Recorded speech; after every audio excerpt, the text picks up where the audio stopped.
பார்த்தீங்கன்னா 10வது மாதத்துல கூட 2 மணி போல காலத்து ரத்த நல்லவே முடிக்க செய்தார். அதை கற்று சேர்த்தேன்.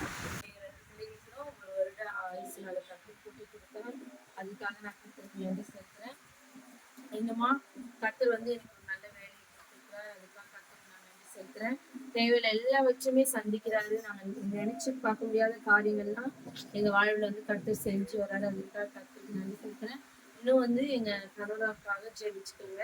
ஏன்னா பெண்கள் ஜெபிக்கிற ஜெபம் வந்து இன்னும் கொஞ்சம் பவர்ஃபுல்லானது நான் நம்புறேன். விசுவாசமான ஜெபம். ஏன்னா இப்ப எங்க கணவர் இன்னும் அதிகமா சபைக்கான பிள்ளையா மாறணும்.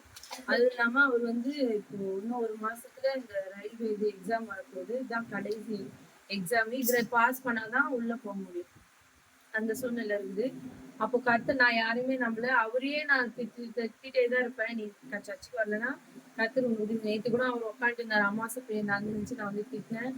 நீ ஒரு 10 நிமிஷமாச்சு சர்ச்சில் வந்து உட்காரு. அப்பதான் கர்த்தர் வந்து நம்ம உதவி செய்வார். நீ இங்க உட்காந்து படிச்சுட்டு நேரம் ஒரு 10 நிமிஷம் அங்க வந்து உட்காந்துட்டு படி. நல்லா உங்களுக்கு இதுவாகும்னு சொன்ன வந்து கொஞ்ச நேரம் உட்காந்துட்டு வந்தாரு. அது மாதிரி சின்ன சின்ன காரியத்துல கூட அவர் கர்த்தர் வந்து அதிகமா அறிஞ்சு வர எக்ஸாம்ல கூட அவர் நல்லபடியா எழுதி பாஸ் பண்ணும். நம்ம பெண்களா நீங்க ஒருத்தர் தனிப்பட்ட ஜபத்திலே ஜெபிச்சுடுங்க. எங்க குடும்பத்துக்காகவும் எங்களோட எல்லாருக்காகவும் நீங்க ஜெபிச்சுங்க.